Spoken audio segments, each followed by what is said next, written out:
We got some breaking news, New Orleans Saints fans. Welcome to free agency. My name is Trace Girouard. You're watching Saints Now by Chat Sports, but you see it down below. We got some Demario Davis news. It's coming in from Adam Schefter just a few moments ago. The report is that Demario Davis reworked the final year of his contract. It's a 2-year, $17.25 million deal with $13.25 million guaranteed. In the process, the Saints will lower his 2024 cap number from $18.2 million to $8.9 million. So there you go. Saints are saving some money and keeping around a big-time player on the defensive side of the ball. But guys, this is why you subscribe, because whenever news happens, we're going to bring you a video, a short, and any sort of update. We got you covered. So be sure to subscribe for news, rumors, updates, live shows, all sorts of awesome coverage here at Saints Now by Chat Sports. And don't forget to turn on your notifications. That way you really never miss a thing. Let's talk about number 56, the man of God. And oh my God, look at those numbers. 131 tackles, 12 tackles for a loss, 6.5 sacks, 4 quarterback hits, or 4 pass breakups. And on top of that, he also racked up a lot of quarterback hits. And then the PFF grades, when I tell you this guy ages like a fine wine, I ain't kidding.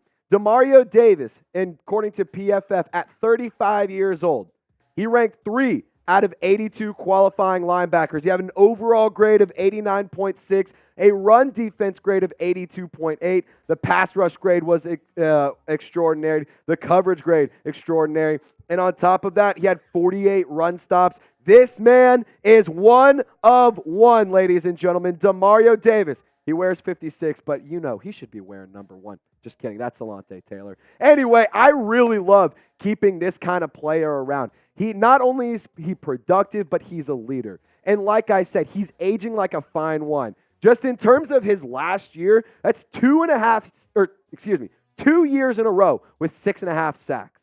He's logged over 100 tackles every year since 2017.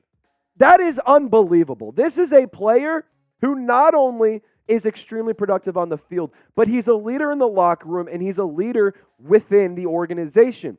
Saints fans, Saints players, and Saints staff listen to what number 56 has to say. Whenever he talks, people listen. I love that we're keeping around a quality veteran player that's still productive. I understand the Saints have had this problem overpaying and keeping around players that are old and unproductive and stuff, but Tyrann Mathieu is a prime example of this exact situation. He got a 2-year, or basically he's around for another year after this season because he's been playing at such a high level. It's not much of a risk for the Saints to keep him around, in my personal opinion. It's the same thing with Demario Davis. I love this player. He's been very productive. He is a leader, and he deserves to keep playing football at a high level, and he deserves to stick around with the New Orleans Saints. So if you love Demario Davis, I need you to get in the comments section. Type 56. I did it the wrong way, so we're going to try it again. Type 56 for my man, Demario Davis. He is a legend, and I think that he goes down in Saints history as one of the best linebackers of all time, including those guys in the Dome Patrol. I love this player, and I'm so pumped to see him stick around for a little bit longer.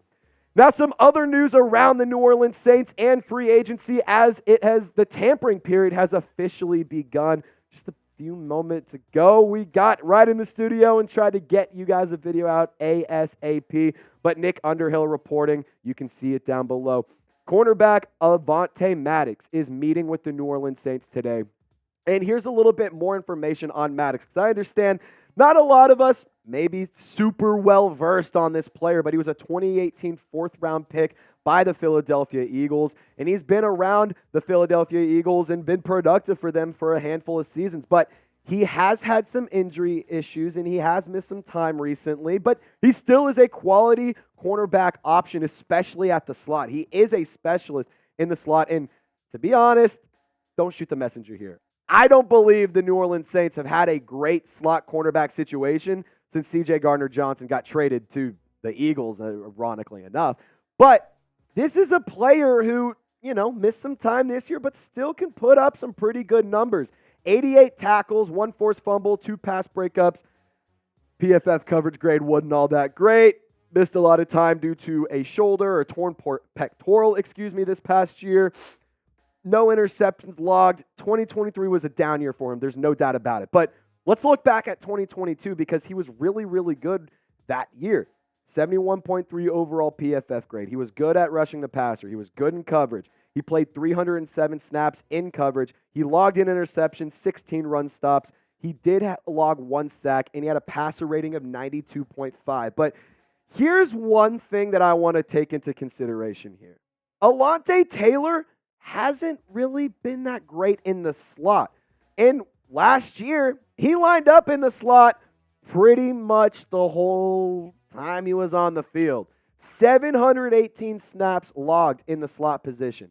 And outside, he had 122 snaps logged. In the box, 79. And on the defensive line, he logged 29.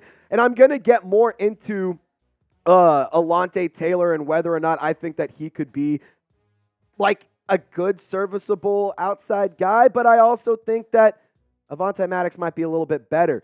Taylor did struggle in the slot. And on top of that, I think that Avonte Maddox could give some leadership, could give some, coaching, if you will, some mentorship to a player like Maddox. And on top of that, I think that it could be an interesting addition. So pick a slot cornerback for me. Just type M for Avonte Maddox, type T for Taylor. I was going to go A-M-A-T, but just go M or T for me. Let me know, who would you rather have be your slot cornerback for the New Orleans Saints in 2024? So, like I said, Alontae Taylor, much better on the outside. If you remember this past season, he got benched after a couple of games, and actually he was one of the most targeted corners in the slot position across the NFL. Opposing quarterbacks knew that he wasn't there, or that the slot wasn't the strong suit for Taylor, and the outside was much better. But when you put Alontae Taylor outside, after he got benched, he logged an interception against the Buccaneers and Baker Mayfield, who's going to be around for a few more years in Tampa Bay. He also logged an interception against the Atlanta Falcons.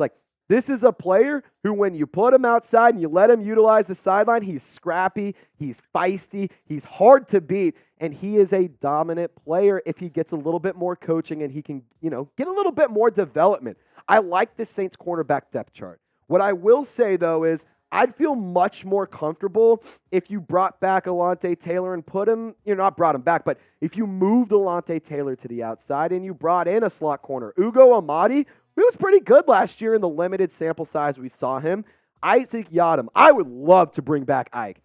Paulson Adebo, Marshon Lattimore, please don't trade Marshon Lattimore. I don't think it's going to happen, but, there's the rumors out there, so of course we're going to talk about it. Paulson Adebo, he has turned into an electric player on the outside. And here's the thing.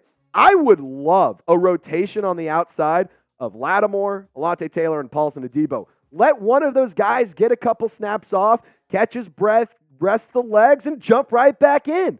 It depending on the play package or the design that you want to do on the defensive side of the ball. This scheme could change up as well, so you could have a lot of different options if you have all three of those guys on the outside, as well as a player like Isaac Yiadom. But in terms of some other free agent targets to look at, because this is NFL free agency, the Saints, they were $80+ million over the cap. Now, it's time to go spend some money and make something happen. Expect a lot of restructures to come in. Expect a lot of contract moves and news to come in over the next 24 hours and, next couple of days. But here's some other free agent targets that the Saints could go for. CJ Gardner-Johnson, Kendall Fuller, Adoree Jackson, Kenny Moore. All four of these guys are good in the slot. All four of those players can play in the slot, can line up there, and can play at a high level.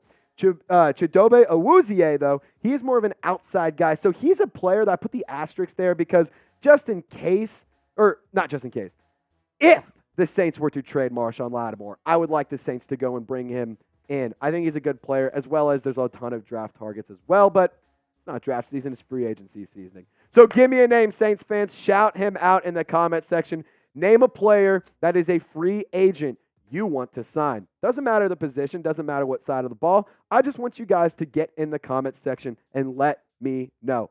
And as always, Saints fans, thank you so much for tuning in to today's video. If there's any other updates that come in throughout the day, we're going to have you covered, whether it's a full video, whether it's a short.